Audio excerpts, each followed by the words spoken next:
Can you imagine waking up to find yourself chained and having no memory of the previous day? Chapter 35. Greta woke up with a splitting headache. She hadn't felt so sick to her head or her stomach since she had gone out partying for Amy's 21st birthday, something she vowed never to do again because it had nearly incapacitated her for the next 3 days.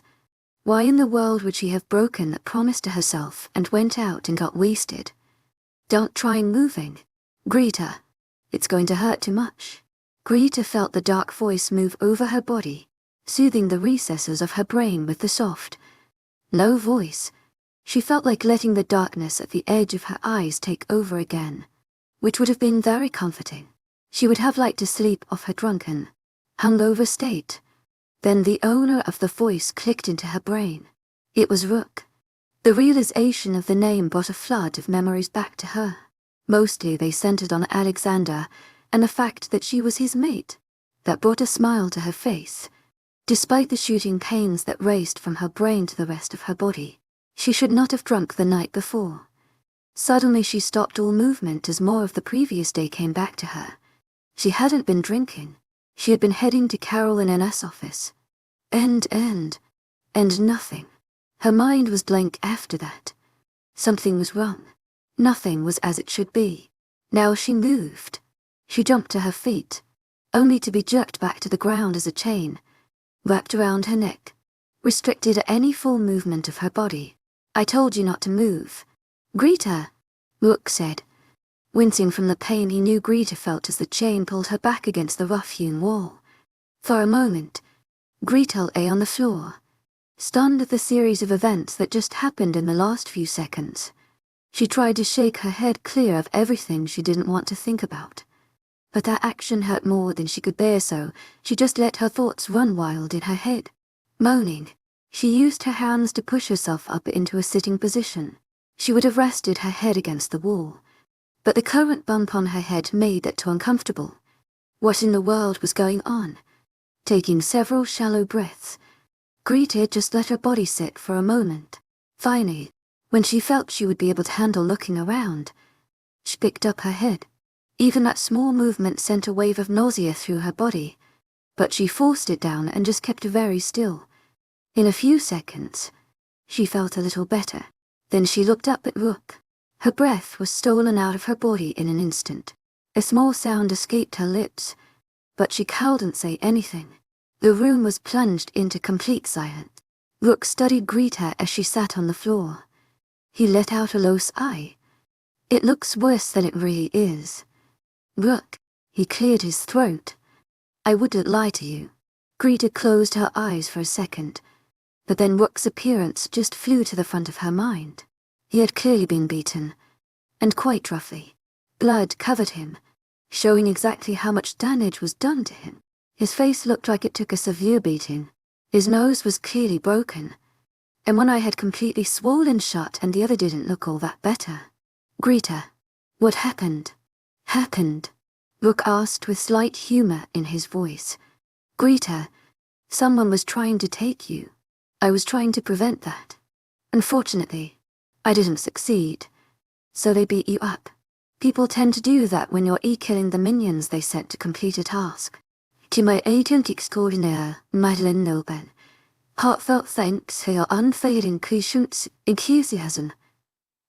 Rook sighed. The Lycan world is a bit different than the human world. Lycans came to take you. Alex would not have been happy with that. Since you're my leader's mate, I was, and still am, going to do everything I can to protect you. Those Lycans knew better than to try to take on a Lycan from Alex's clan.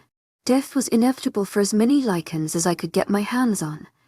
Greta was soothed by Rook's words, but she knew what Rook said was the truth.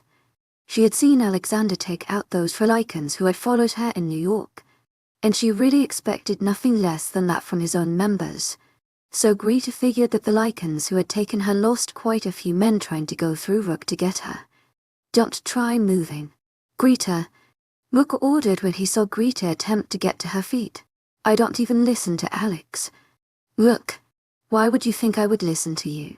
She asked as she pushed herself to her feet. Immediately, the change in position had her head foggy. and she swayed on her feet. Rook strained against the chains holding him, but he couldn't reach Greta. Greta, lean back against the wall before you fall over, Rook ordered. I can't catch you if you fall, and it will do too much damage if you hit that floor. Greta rested against the wall until her head stopped spinning. If she was careful about moving, she was going to end up thrown up, and she figured that wouldn't be a pleasant occurrence in the current situation she was in. Finally, she felt good enough to stay on her feet. Slowly she opened her eyes and took in the room around her. She concluded after a few seconds that the only word she could use to describe the room was to call it a dungeon. Of course she would be in a dungeon. Since meeting Alexander, she had fallen down the rabbit hole and had ceased being surprised by anything that came her way. She probably would have been more surprised if she had been in a nice comfortable room or even a police interrogation room. Greta pulled on the chain that attached to the collar around her neck. It didn't budge from the wall, and she couldn't cross her eyes far enough to be able to look at the connecting bit where the chain met the collar. Rook, can you come over here? Rook shook the chains that were attached to his wrists. No, they restricted my wrists. You don't have a chain around your neck. Rook attempted a smile. I'm more dangerous with my hands free than with my neck free.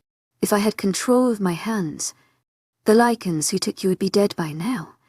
Irritated with the situation, Greta pulled against where the chain was attached to the wall. She succeeded in nothing. The bolt didn't budge. She knew it wouldn't, but she had to try something. So Rook, Greta said, as she glanced around the room to look for anything she could use to help her current situation. Are you as old as Alex? Not exactly, Rook answered, but I am way older than you are. So, did you learn how to pick locks when you were a kid? I mean, didn't all of Charles Dickens' characters know how to pick locks? I was a Charles Dickens character, Rook said with what could have passed for a laugh if he was so beat up. As for picking locks, I've learned how to pick locks since I've joined Alex's clan.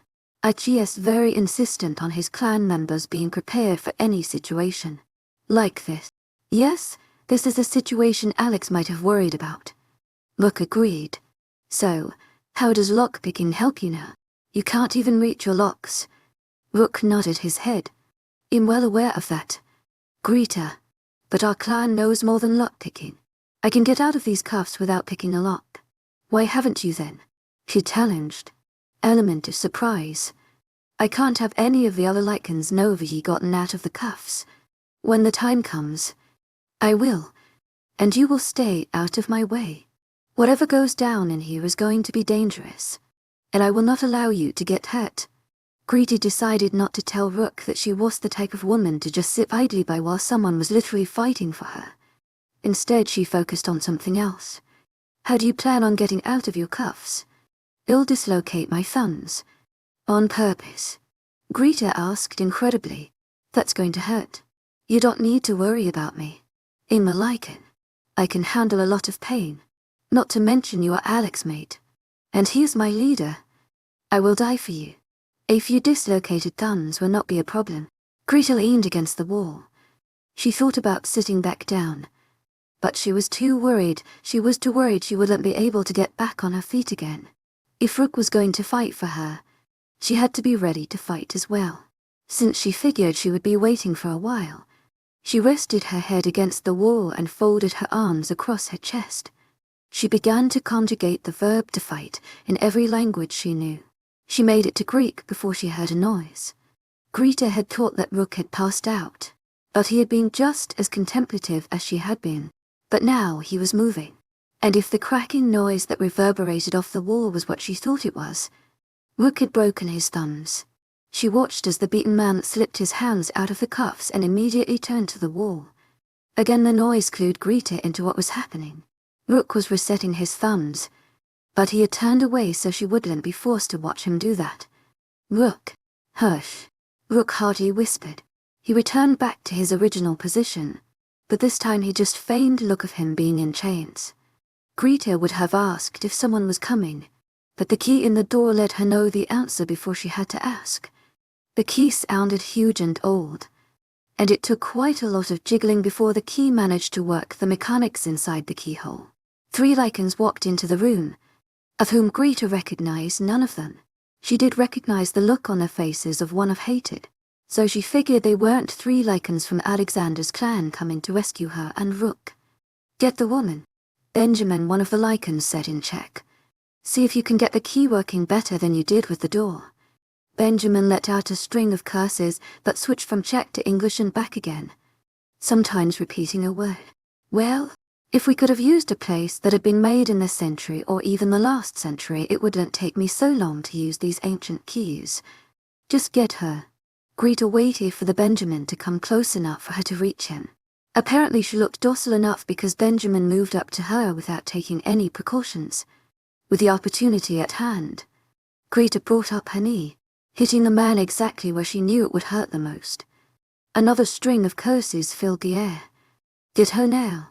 Without thinking about it, Greta immediately closed her eyes as if following a little child's thinking that if she cowled and see the monsters cowled and see her. She waited anxiously against the wall for the hounds to land on her. But nothing. Nothing at all. Taking a chance just to closed eyes, keeping them away. Greta opened her eyes just a bit so she could see out through a small slit. It was her eyes keeping the monsters at bay. It was Rook. After pretending to still be locked up, Rook took the opportunity the other lichens had given him when they all focused on Greta. Sneaking up behind the first lichen, he had him taken out before the other two were where he was no longer chained up. The next one was just as easily disposed of. It was the last one, Benjamin, who had shifted into his lichen form that was currently attempting to attack Rook. The animal lunged for Rook who, because he was still wearing a silver bracelet, hadn't changed and was currently attempting to fight a lichen in his full form. Greta knew it was going to go well. She thought about stepping in to try to help Rook. But quickly vetoed that idea because she figured she would cause more problems for Rook than help. Of course that theory would have helped Rook better if she had paid more attention to her surroundings than to simply watch Rook avoid Benjamin and attack him when he could. Greta hadn't paid attention to her surroundings, and several lichens came into the room. She was grabbed from behind and pulled against her lichen chest with a hand of dangerously sharp nails against her throat. She sucked in a breath of air as the nails nicked her skin, drawing a small amount of blood. At first she thought the lichen had done that to show her that he's serious so she wouldn't fight against his hold. But she should have known better. Her human strength would have nothing on a lichen. No, the lichen hadn't nicked her to get her attention. He had done so to get Rook's attention. As soon as the scent of Greta's blood hit the room, Rook stopped in the middle of the fight. He spun around, assessed the situation he found Greta in, and immediately put his hands in the air. He didn't think the lichens had kidnapped Greta just to kill her, but he also knew they could do a lot of damage to her without actually killing her.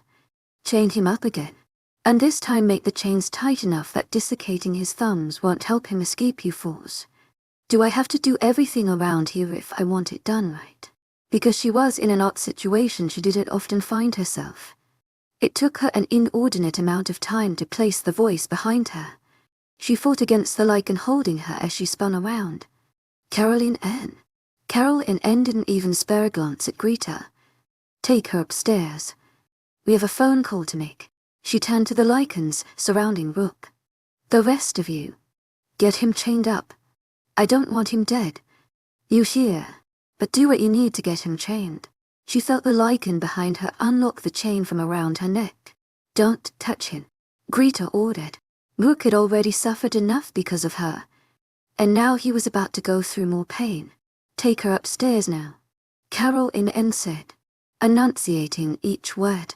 Greta would have fought against the lichen holding her, but the first time she moved against her captor, he drew blood again. That wouldn't have stopped her, but she had Rook attempt to get to her, and she was going to have that. She let the lichen take her up the stairs and then pull her into a large room without only a minimal amount of furniture. She was directed to a chair and forced to sit down. She didn't really need any help sitting down. She found that her legs were quite wobbly from everything that had just happened. Caroline N. was in on it. That did make a lot of sense. Everything that had happened since she had started at Western Prep was starting to make more sense. All right, Caroline N. said as she came into the room. Now for what I want. Which is what? Greta asked, giving Carol in a glare that she hadn't even used on a student because it was so potent. She was surprised to see Carol in shiver just a little bit. Well, at first I just wanted money. A lot of money. Both Patrick's and Isabella's families would have given me their weight in gold for their children. But you had to intervene. I would have had my men kill you. But then you had to become the little brat's leader. I would have had them kill you. But you had already run before they could reach me to ask what to do. But why me? Carol leaned against the desk. Why you? You ruined my plans. I've been running West unprepped for years and years. And what do I have to show for it? Nothing. Nothing at all. Well, I've earned my way out of there. I would have gotten the money from Patrick's and Isabella's clans. I could have left. But you ruined that all for me. To my agent extraordinaire, Madeline Nelben, hearts out thanks for your unfailing patience, enthusiasm. Greta said in a fake voice. But what were you thinking? You can't kidnap children. Well, that is in the past. Carol said, with a wave of her hand. When you had come back with the children as their leader, I thought about just killing you straight out. Then I found out that you were Alex's mate. And my whole plan changed. Plan? Yes, Greta. My plan. You see, I'm going to ransom you back to Alex. Help pay more than both of the other men. So you'll be my ticket out of here. Carol picked up the phone on the desk and made the call that she had thought she would have been making to the other two parents. She had a voice synthesizer that she had planned on using with Patrick's and Isabella's parents. But she wasn't planning on using it with Alexander. By now, everyone in the school would have found out what happened, and it would be a hop, skip, and a jump to Carol as the instigator. What? I think you should take a different tone with the person who is currently holding your mate. Was low. Carol Alexander growled. You are risking your life. And you are risking Greta's life. Who do you think is going to win this one? What do you want? Carol Money. To my agent extraordinaire, Madeline Nelben. Heartfelt thanks for your unfailing patience, enthusiasm. It's always been about money. You have it.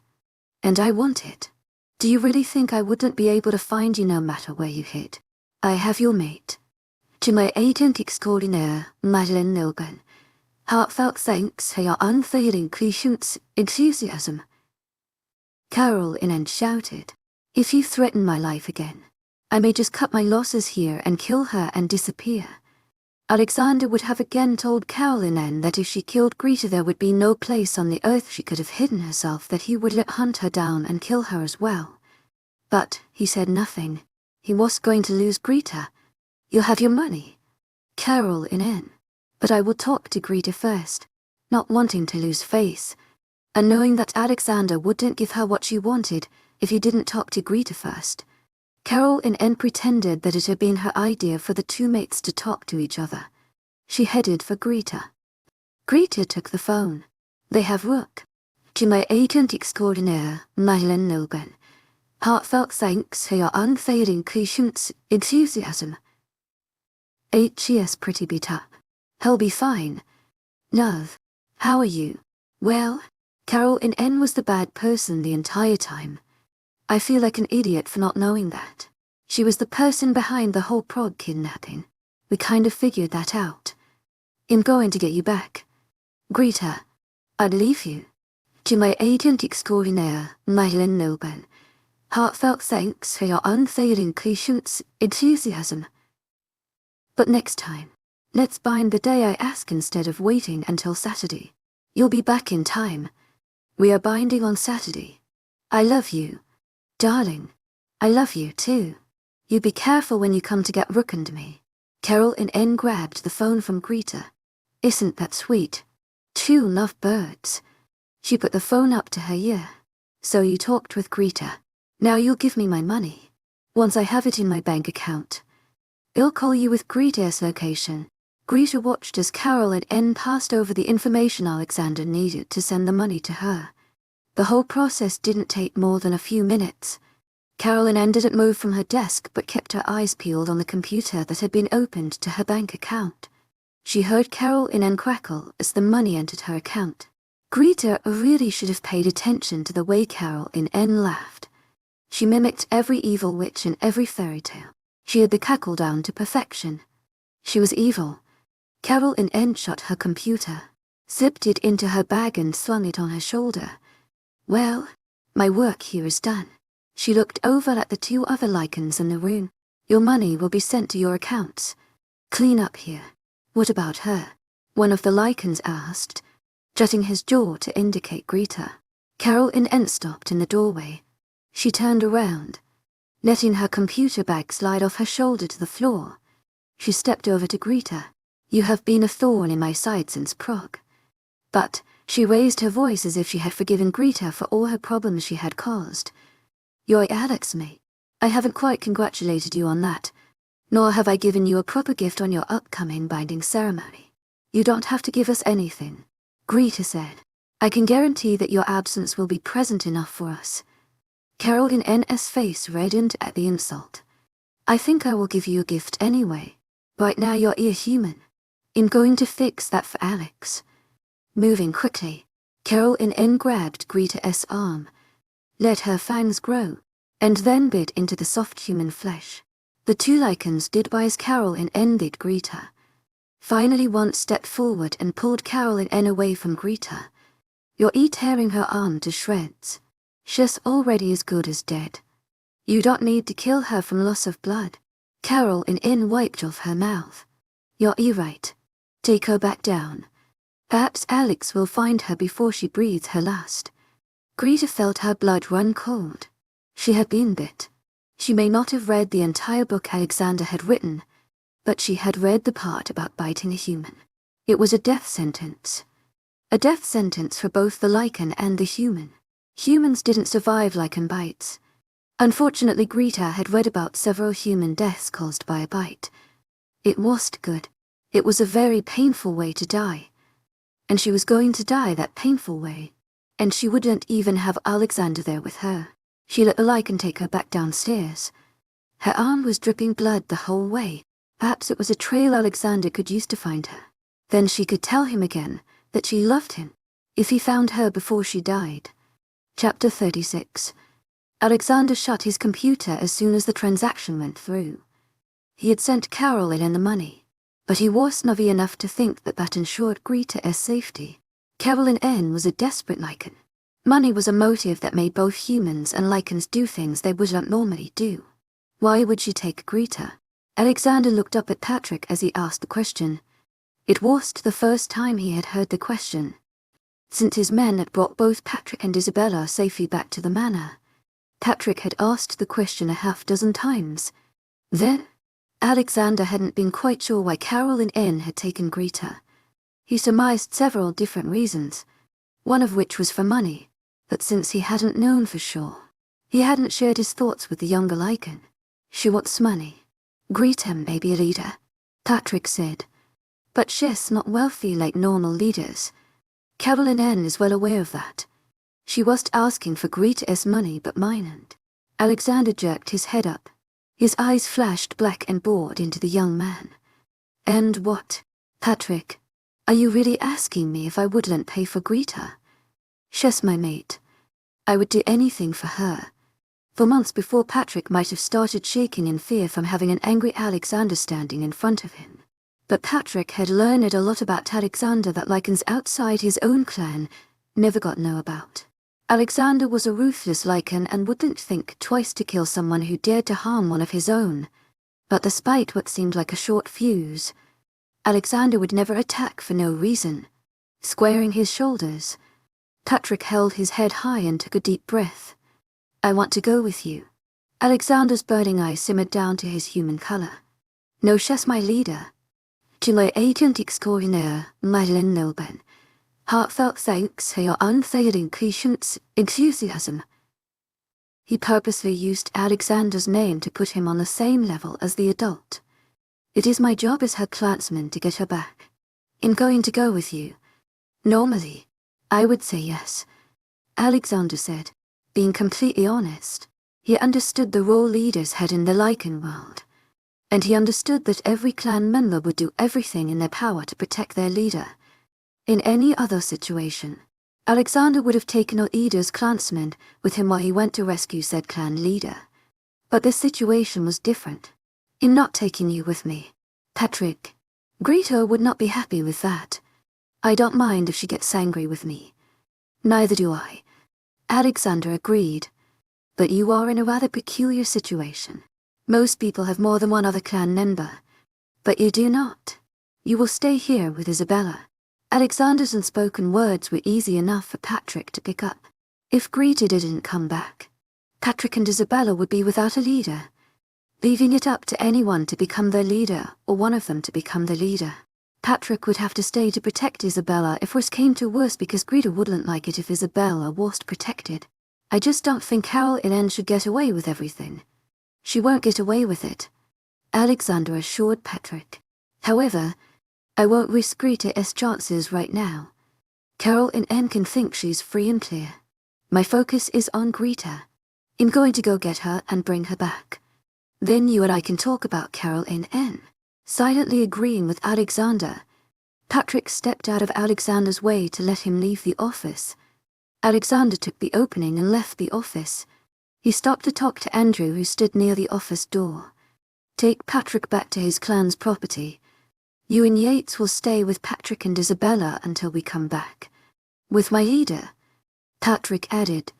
Yes, with your leader, Alexander assured. To my agent extraordinaire, Mylan Nilgan, heartfelt thanks for your unfailing patience, enthusiasm. Let's go. Ivan waited until Andrew and Patrick left the hallway before turning to Alexander. Do you have a location on Greta yet? Alexander had kept his cards close to his chest when he was dealing with Patrick, but now that it was just him and his second, he was more open. Caroline N. has yet to give me a location, and I'm not really holding my breath for it. I don't think she'll give it to me, yet you gave her the money anyway. Money means nothing to me when it comes to Greta. I was going to take the risk that Caroline N. would simply kill Greta if used. Ivan followed Alexander to the garage. So if you don't have Greta's location, where exactly are we going? To any place that Caroline N. owns, has owned, or ever even been to. Instead of telling Alexander that he was crazy and that they had such a slim chance of actually finding Greta that way, Ivan simply got into the passenger seat of the car. If Cecilia was the one who went missing, Ivan would have done exactly the same thing, and he probably wouldn't have been able to hold on to his temper as well as Alexander had been managing to do. So where do we go first? Her place, Alexander said. It didn't take long for Alexander and Ivan to reach Caroline N.'s house, without waiting for a key or permission to enter the space. Alexander kicked in the door. He knew, as soon as he stepped into the house, that Greta was not there. Her scent was nowhere to be found. But, on the off chance that Caroline N. had blocked Greta's scent, Alexander searched the entire place. Nothing. No one. Greta was there. Alexander pulled out his phone. Ted, get Caroline N.'s place on 3rd. She's not here, and currently the place is empty, but I want you here if she comes back here. With that taken care of, Alexander got into the car with Ivan again. He had more places to go. He had to find Greta, and so far, Caroline N. had not bothered to call with the location. Not that he was really expecting that consideration. He would find Greta on his own. The next four places revealed the exact same thing. No Greta. No Caroline N. Ivan sat once more in the front passenger seat as he waited for Alexander to give orders to the next second coming to stay watch at the latest place. He sighed after Alexander disconnected the phone. Where to next? To my agent extraordinaire, Madeline Nilben. Heartfelt thanks for your unfailing patience, enthusiasm. Get Sesson Dime Case clans. Ivan was stunned by the answer. Surely you don't think they would have anything to do with the kidnapping? Greta is the children's leader. They have to at least assume that if anything happens to her that you, aside from killing them, would become their children's leader out of duty to Greta. They would achieve nothing by being part of this. Caroline N. signed her death warrant when she took Greta, and she knew it but still did it anyway. Perhaps she's pretending that she'll get away with it. Perhaps she has finally convinced herself that she won't get caught. But she's lying to herself. It could be that Getz and Dime are in the same boat. They weren't happy about Greta become their children's leader. And Carol in N might have been able to use their anger to her own favor. So you want to search their clans? I do, Alexander said. Ivan nodded his head. Most Lycans in Ivan's position would have tried to persuade their leader from going on a suicidal mission into another Lycan's land.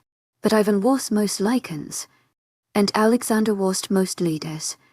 Within 20 minutes, Alexander was at Getz's manor. He didn't stop at the perimeter but went straight up to the manor, exiting his car without waiting for permission, and was already up the manor steps before any of Getz's clansmen were even aware he was there. Was low. You're asking for war, Getz said as he cut Alexander off just as he entered the main door.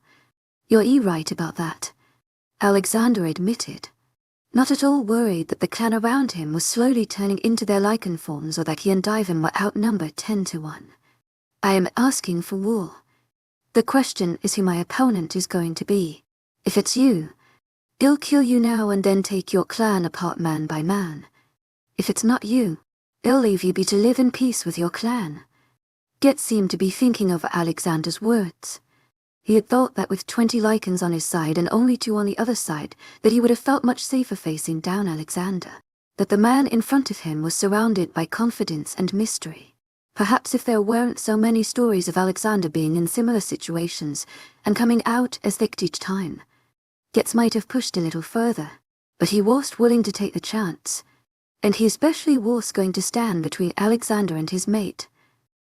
With no other option except war, Getz sighed. I've heard about Carol in N. I think it would have made it through the entire Lycan world by now. But I can guarantee you that Greta is not here. I may not be happy that she became the leader of my child, but Carol in N would never be able to use that to get me to help her with this suicide mission. Greta may be the leader of my child. But, in a few short months, Patrick will be back, and I'm not looking to get into a fight with you. I'm going to look in your manor, and then your other properties, Alexander said, not bothering to ask for permission. If I find her, she's not here, Getz promised, but I know you won't take my word for it, and I don't blame you. If I thought someone had theories, I wouldn't sit idly by. With the permission given, Alexander and Ivan searched the large manor. Again nothing. Again no Greta. Without wasting another minute, Alexander and Ivan left Getz behind and went to the Dime clan manor. The procedure there went nearly the same as it had at the Getz clan. And the result was the same. No Greta. Stopping only to eat to prevent their bodies from shutting down. Alexander and Ivan went to get and Dime's other properties on the off chance that Greta had been stashed there. No such luck. Nearly 24 hours had passed since Alexander had paid the money, and he had gotten no closer to finding Greta. Alexander stopped and rubbed his hands over his face. He exhaled slowly. He was running out of places to look. Suddenly a new idea came to him. Let's go to the school. For as long as Carol and N.S. been teaching there, the place has to be a sec and home to her. You think she would have just kept Greta there? That's highly risky. Alexander turned over the engine and peeled out onto the road. Everything Carol in N has done has been more than risky. She took my mate. My mate. That's a death sentence. And every Lycan in the world is aware of that. Risks won't stop her. And I'm pretty sure she is planning on never coming back here. It took a little over half an hour for Alexander to reach the school. He didn't even bother pulling into a parking lot, but left his car idling half on the sidewalk, then half on the parking lot. He broke down the door and entered the school. The place was eerily quiet. Check upstairs, Alexander ordered Ivan. He watched the man take the stairs two at a time as Alexander ran down the main hall to the other side of the school, where the stairs to the basement were. His senses were on high alert, searching the area around him as he ran. His sense of smell and hearing picked up nothing more than the leftover smell of body odor from groups of teenagers. He ignored it all and down the stairs to the basement. Turning the corner, he was met with a locked steel door. It was easy to see that it was locked from his side to keep someone in the basement, not him out. Grabbing the key that had been carelessly tossed on the floor, Alexander unlocked the door and pulled it open. Immediately the scent of Greta's spilt blood flooded his nostrils. He felt weak in the knees, and if he had been less of a lichen, he would have fallen to the ground. "Greta," he shouted as he started down the hallway. A door opened at the end of the hall. Alexander glanced up. "Rook." He watched as the beaten man softly closed the door he had just left from. "Where is Greta?" Rook sighed. They locked the door to the stairs. "I had a silver bracelet on, and I couldn't get out. Perhaps I could have found another way out, but I didn't want to leave Greta alone." "Rook, where's she?" Alexander crossed the floor to the other side of the hallway. He pointed to the room Rook had just come from. "Is she in there?" Rook grabbed Alexander's arm. "There's something you need to know before you go in there. To my agent extraordinaire, Madeleine Nilban, heartfelt thanks for your unfailing patience, enthusiasm." "Let go of my arm, Rook," Alexander ordered. He felt his blood run cold at Rook's stunning words, and he didn't think he could bear to hear the rest. "I will, but you have to be prepared before you walk into that room. Carol in Enbit greeted just after you gave her the money." "I couldn't get. I didn't want to leave Greta alone." "Didn't." It was all Alexander could think about. His mate had been bitten. Greta, his lovely human mate, had been bitten by Carol and N. Humans didn't survive bites. They died horrible deaths, which was why such strict laws were put into place for those lichens who tried to change a human. The longest Alexander had ever heard of someone lasting with a lichen bite was around 20 hours. 20 hours. He was too late. He couldn't save Greta. He never really had a chance to save her once she was bitten. But if he had been faster, he could have been there when she died. He pushed Rook aside. He knew his clan member was just preparing him to walk in and see Greta's dead body. But he didn't want that. He wanted to be there with Greta. "I'm glad you stayed with her, Rook," Alexander said, knowing that Rook could have left Greta behind to find a way out of the basement.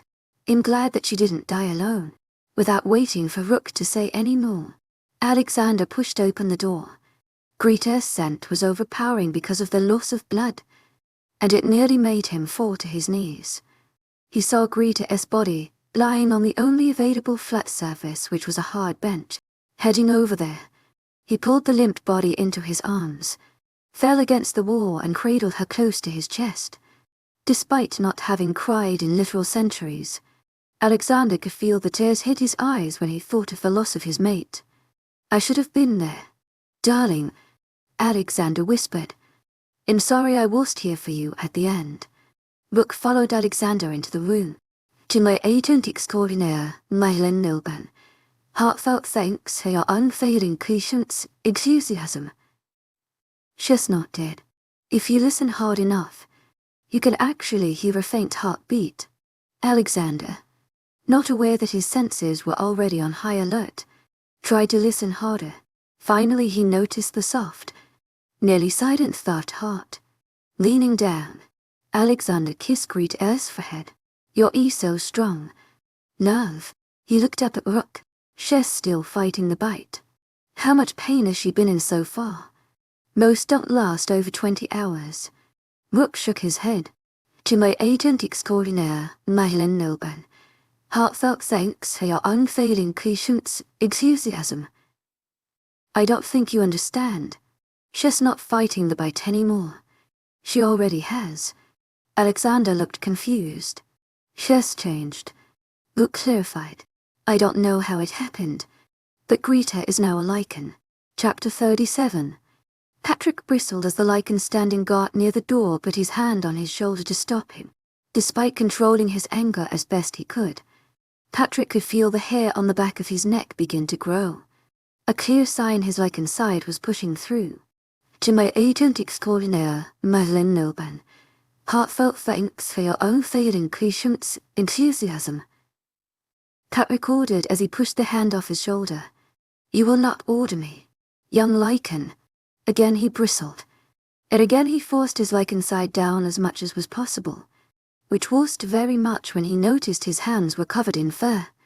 Patrick was surprised at the way the foreign lichen addressed him. Patrick didn't know the lichen, and therefore figured the lichen didn't know him. "Move," Patrick ordered again.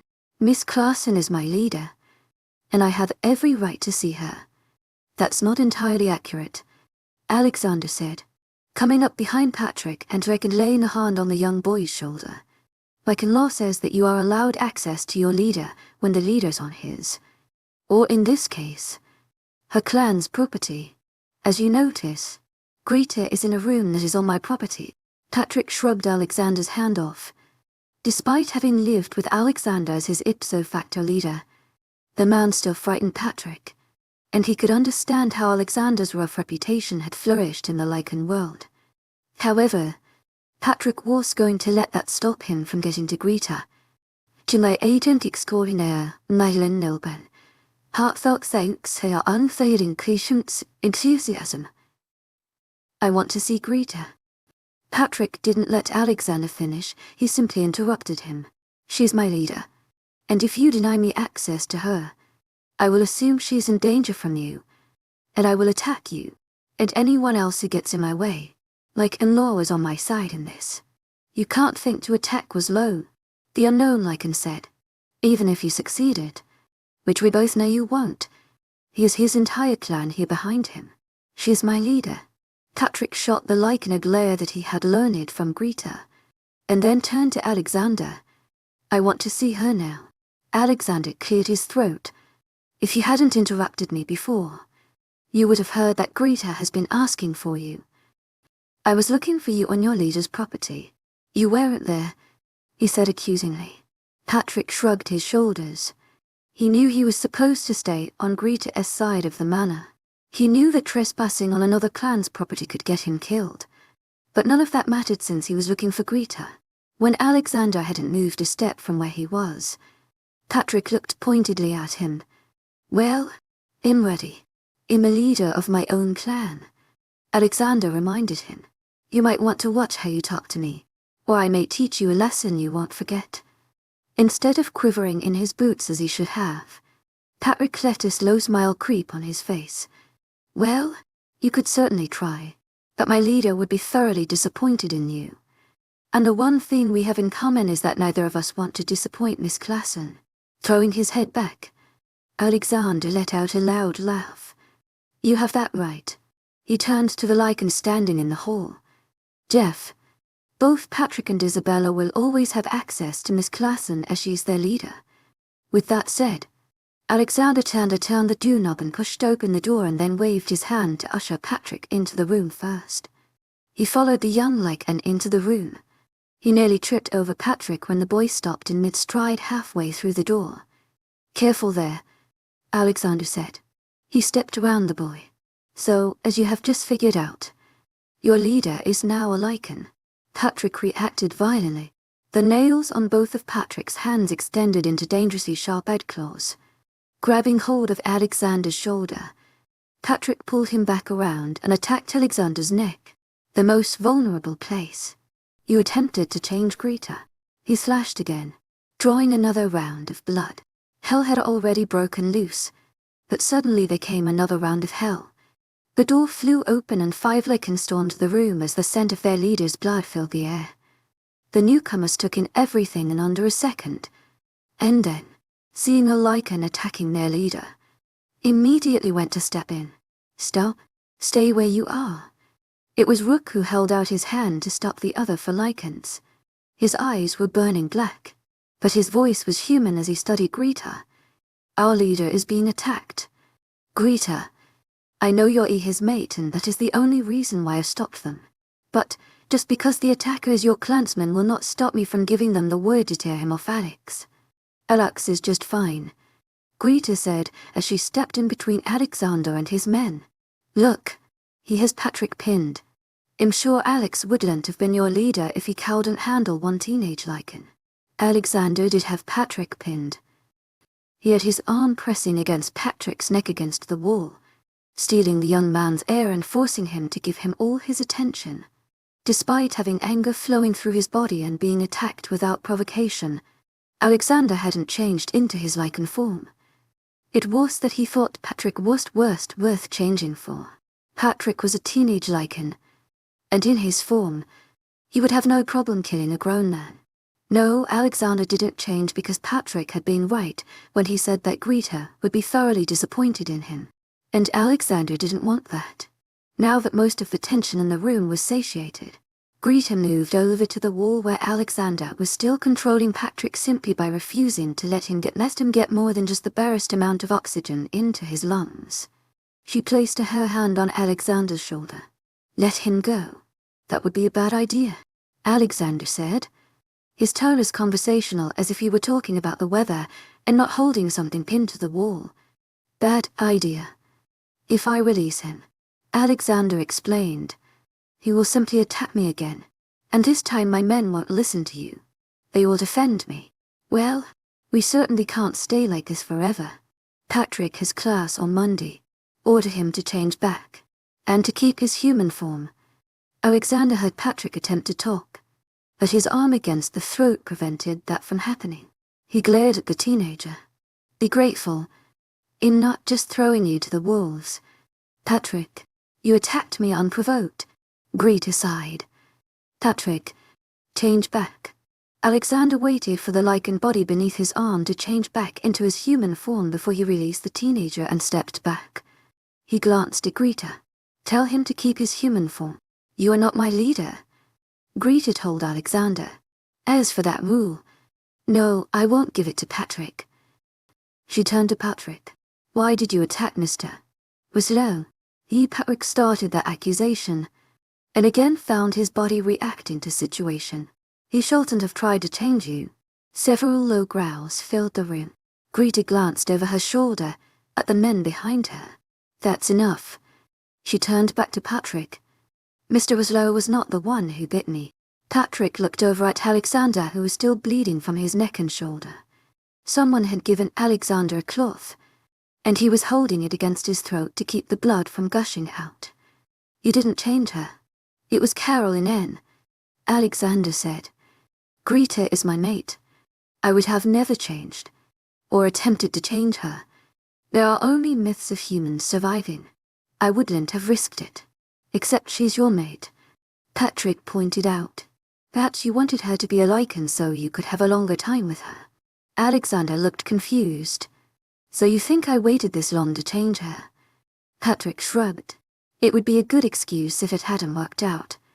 You could have tried to change her. And if it didn't work out, you could have just blamed Carol in N. Again Greta stepped in, stopping Alexander's clansmen from attacking hers. Patrick, that is enough. I know that I'm your leader and that you're worried about me, but you know that Mr. Winslow has always taken care of me.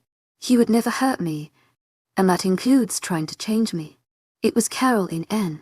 You will trust me, because I would never lie to you.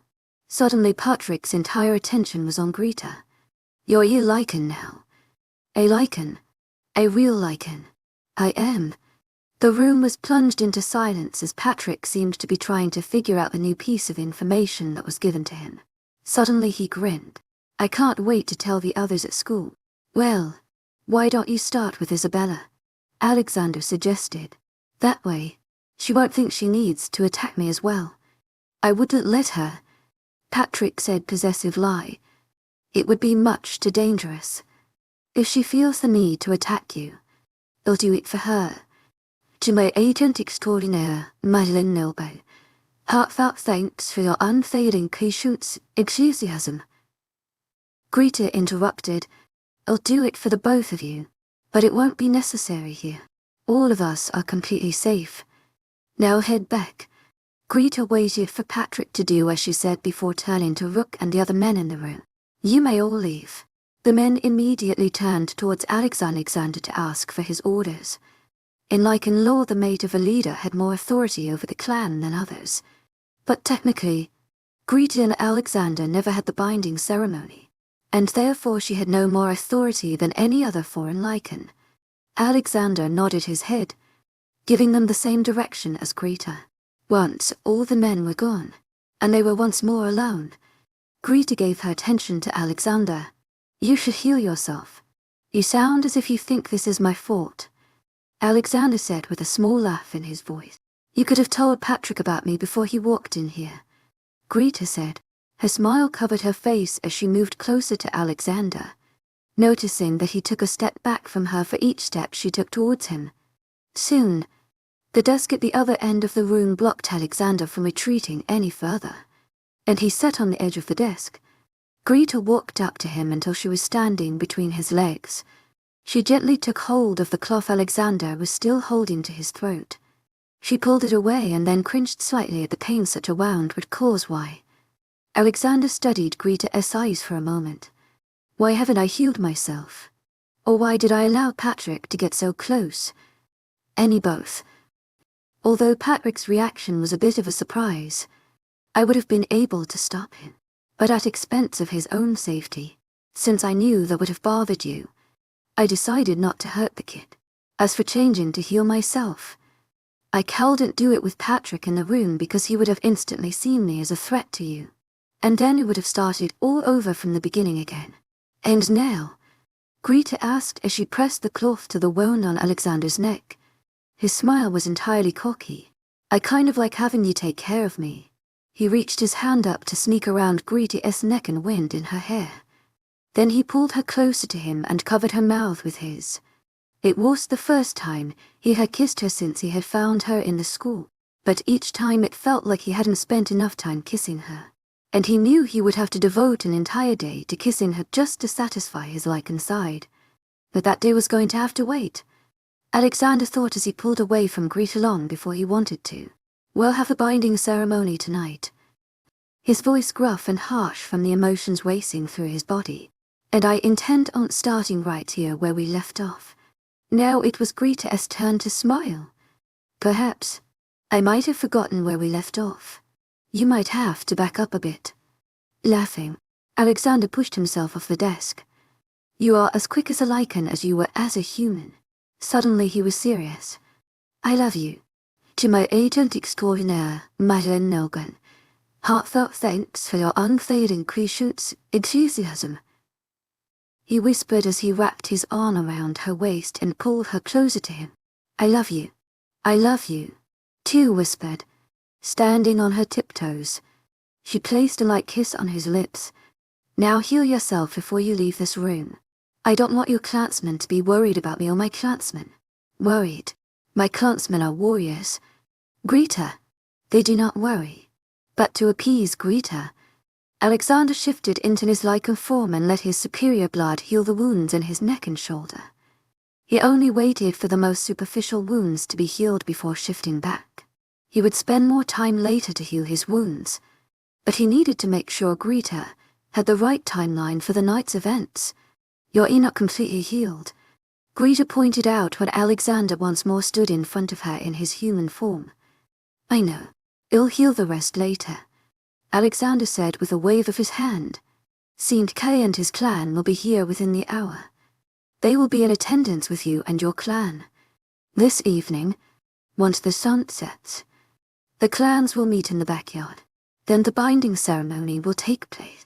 To my agent extraordinaire, Madeleine Noban, heartfelt thanks for your unfailing patience, enthusiasm. You're mine forever, Greta said with a smile. And you're mine. Chapter 38. Alexander rolled over in bed. He was wide awake and couldn't fall asleep for anything. And for the first time, it was the woman in bed keeping him awake. He turned on his side and gently ran his fingertips along Greta's arm. She stirred slightly in her sleep but didn't wake up. He smiled at the way her body reacted to him. But he didn't wake her. There was something else keeping him awake. Carol in N. He had to do something about her. He couldn't let her stay out in the world with the danger she posed to other lichens and humans. If she was willing to kidnap, hold for ransom, and attempt to kill his mate, Alexander could only assume what she would do to others when she ran out of his money. Alexander threw his hand across his face and tried to think of where Carol in N could have hidden herself. She wouldn't have dared to live out in the open after what she did. He was the only lichen after her, but he wanted to be the one to catch her. With a sigh, Alexander moved his hand. rolled over in the bed, and kissed Greta softly on her forehead. He slipped from his bed and just as quietly left the room. Although it was still in the wee hours of the morning, Alexander was surprised when he ran into Ivan. Alexander smiled at the irritation that covered Ivan's face. "Cecilia, your blasted sister still hasn't asked for my name," Ivan said, running an agitated hand through his hair. "I just don't think it's fair that you found your mate after I did. But you got to bind with her before I did, and she wasn't even aware of the Lycan world. Is Kermit the reason that you're still awake?" Ivan sighed heavily. "No, she's sound asleep. I've already checked up on her. It's just the look on your face lets me know you have what I don't." He looked up at Alexander. "Speaking about having what I don't, why aren't you in bed with your mate?" "I want Carol in N." Ivan was surprised by the growl that followed Carol in Ennet's name. Alexander hadn't, and wouldn't, forgive Carol in N for attempting to kill his mate. No one in the Lycan world would forgive her. "Well, it's funny that you say that. I was just coming to find you to give you the latest bit of information that's filtered through the grapevine. You found her. It hasn't been confirmed, but..." Ivan held out the folded piece of paper towards Alexander. What Alexander read, the information on the paper. The two men walked towards the office. Ivan waited for Alexander to slip the paper into his back pocket before speaking again. "I figured you would want to go after her immediately, so I have already called our pilot. The helicopter is ready to take you to the private jet. The flight plan is already set. So once you get to the airport, you'll be ready to go. You'll take care of Greta until I get back. She'll be safe and secure here." With a nod of his head, Alexander headed out of the house. He knew Ivan would keep Greta safe and secure as long as she stayed on the property. Now it was up to him to make the rest of the world safe and secure. Ivan stood in the office and waited. He knew enough about the mate bond to know Greta was going to know that Alexander was gone sooner rather than later. "To my agent extraordinaire, Madeline Nilgan, heartfelt thanks for your unfailing patience, enthusiasm." Apparently it was going to be much sooner.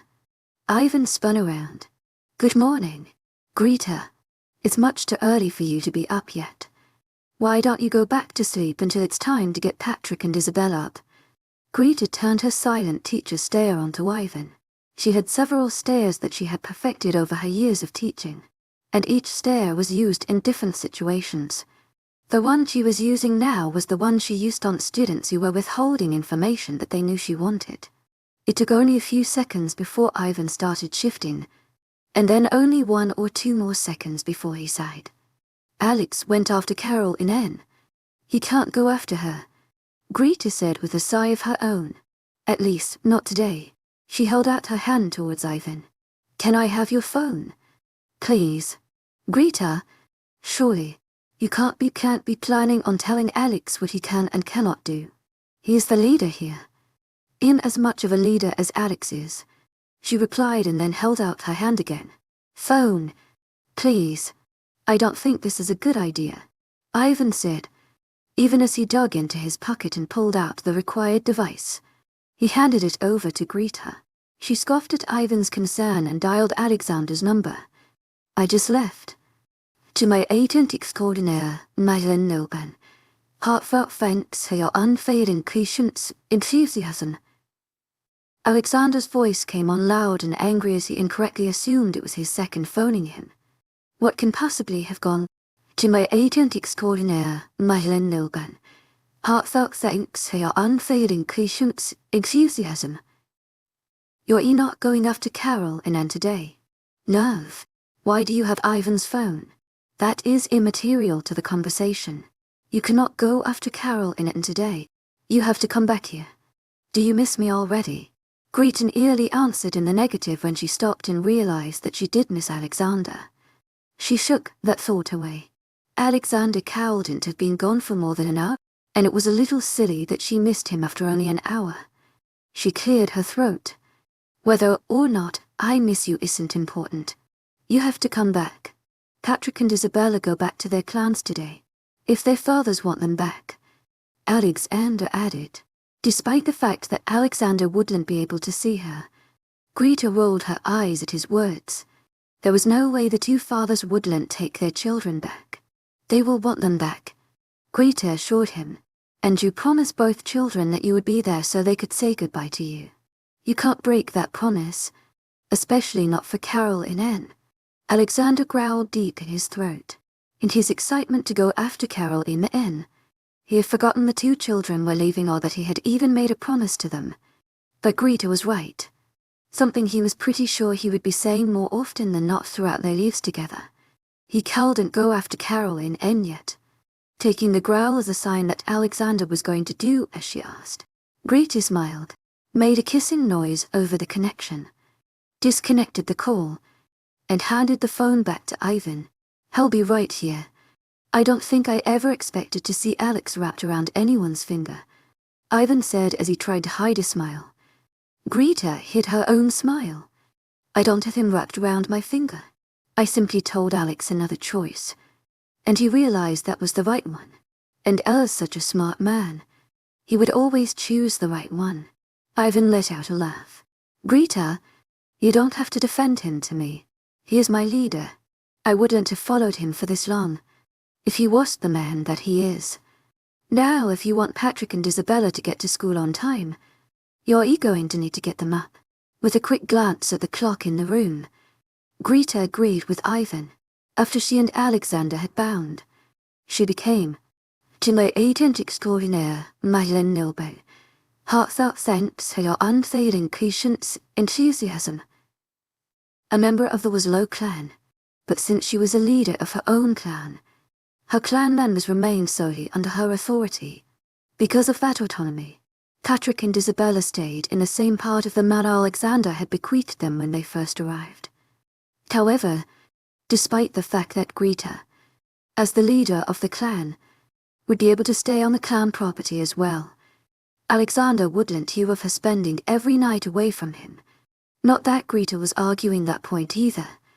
So, they compromised and moved the master bedroom, temporarily, to a room between the two clans. Greta was in the room getting dressed when Alexander returned to the manor.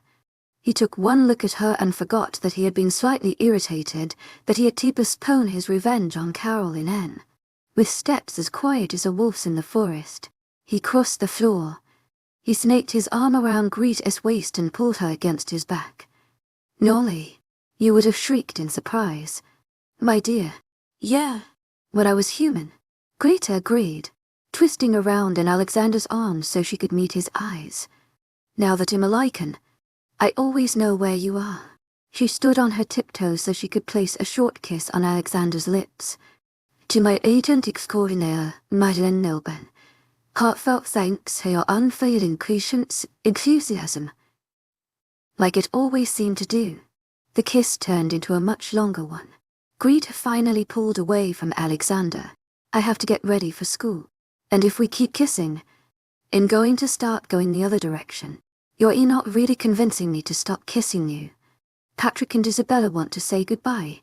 To my agent extraordinaire, Madeleine Nilbert, heartfelt thanks for your unfailing patience, enthusiasm." "Why don't you go see if they're ready?" Greta suggested as she pulled a dress up over her thighs and rested the delicate straps on her shoulders. "Say goodbye." "You mean here?" Alexander asked incredulously. "My dear, but from the beginning I refused to allow you onto either of those clans' property. But hasn't changed. I will be going with you and the children. They're picking them up from the school," she pointed out.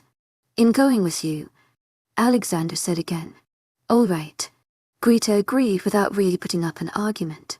She had succeeded in what she wanted, which was to distract Alexander. She turned her back to Alexander. "Zip me, please." Alexander, although previously distracted, immediately returned his thoughts back to Greta as his hands rested on her cool back. He leaned down and kissed Greta's neck. She laughed. "Sit me up, not down. So many rules. My love," Alexander said with a slight chuckle. But he obliged her and zipped up her dress. With another laugh of her own, Greta left the room and then the world once more came whirling around them. She had thought the day would go slowly, but before she knew it, the end of the school day had arrived and Alexander, Patrick, and Isabella were the only ones in the room with her. Greta could see on both of the kids' faces the attempt to control excitement. She knew that they were waiting for this day since the moment they first asked for her leadership. Greta smiled widely. She was as excited for them as they were. "Our dads are coming. Right, Mr. Winslow?" Isabella asked after the room descended into silence for a moment too long. Alexander glanced at his watch. He knew that the fathers had only minutes to show up, and he knew that his own clan would be on the school property as well, in case the fathers attempted anything resembling revenge against his mate. Greta smiled at the teenager. "Of course your dads are coming. They will be here shortly. Where was Lowe's clan let them pass?" This time it was Patrick that questioned Greta, though he was sending the accusation against Alexander. Alexander shot a look at Patrick. "To my agent extraordinaire, Madeleine Nilban, heartfelt thanks for your unfailing patience, enthusiasm." "Patrick, I will not allow disrespect, as it is you are still a member of my mate's clan. Since I am her protector, my duty requires me to extend that protection to you and Isabella, until the transfer of leadership is completed. Patrick, you, Isabella, and especially my mate will be protected. My father wouldn't dare harm this clan," Patrick said. "He doesn't want a war on his hands, not with the Lycan world, but especially not with you. You're young, Patrick," Alexander said. "You don't understand the dangers that exist with the changing of leadership, even a change that seems to be one that should be fairly normal and uneventful." Patrick knew that he was required to believe the words of Alexander, even alone by the very fact that he was Lycan, but he questioned Alexander's words on the very fact that he knew how powerful Alexander was and how powerful his clan was. He didn't think that anyone would be foolish enough to attack Alexander, or what belonged to Alexander. "You both will not speak until given permission by me," Alexander demanded. "You," Alexander looked pointedly at Patrick, "will make no move unless given explicit permission from me. If your leader needs to be protected, I will be the one that protects her. Is that clear?" "Yes, Mr. Winslow," Isabella responded immediately. "Patrick," Alexander said where he didn't receive an answer from the young teenager. "She's my leader. I'm her clan member," Patrick said in defense. Not receiving the answer he was demanding, Alexander took a step forward. Greta placed a hand on Alexander's chest. "Honey," Alexander rested, his solid black eyes on Greta's. "Fine, my love. Order him to listen to me, because I will not have him putting you in danger by his reckless decisions." Since she had become leader of the two children, she had learned quite a bit about the Lycan world. One of the first things she had learned was that male Lycans took their protection of their leaders extremely seriously. Patrick would put his life on the line for hers, even against his father, since Greta wasn't willing to let him do such a thing when Alexander was there and more than capable of protecting her. Greta agreed with Alexander. She addressed Patrick. "You will not attack anyone unless Alex is incapacitated for some reason and Isabella's life is in danger as well." "Incapacitated," Alexander said. The incredibility could be heard in his voice. "Greta, if you weren't my mate," she smiled at him, stopping him in the middle of his sentence. By now she knew Alexander enough to know his threats. Unless given towards a male or someone who had dared hurt one of his members, they were pretty useless. "They're here," Greta said.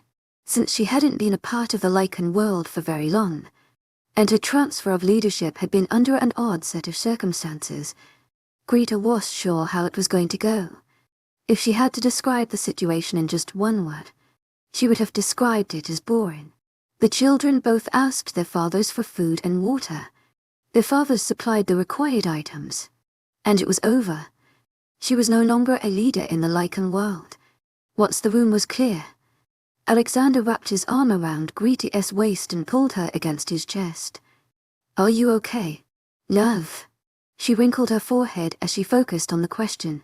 She sighed heavily and sank against Alexander. "I didn't think this would be so hard. I've been focusing on this day since I became their leader. I wanted this to happen. We're Lycans. Greta, we take our responsibilities very seriously." He leaned down and kissed the top of Greta's head. Come on. Let's go home. I have some place I need to be. Carol in N. Alexander only nodded and then headed back to the manor. He was going to go after Carol in N and then rid the world of such a danger. With Greta safely ensconced in the manor, Alexander followed the tip he had been given on Carol in N's whereabouts. 12 hours of traveling, and Alexander finally slipped into a dark and room on a small island off the mainland of Greece. He stood beside the bed. Hello, Carol in N.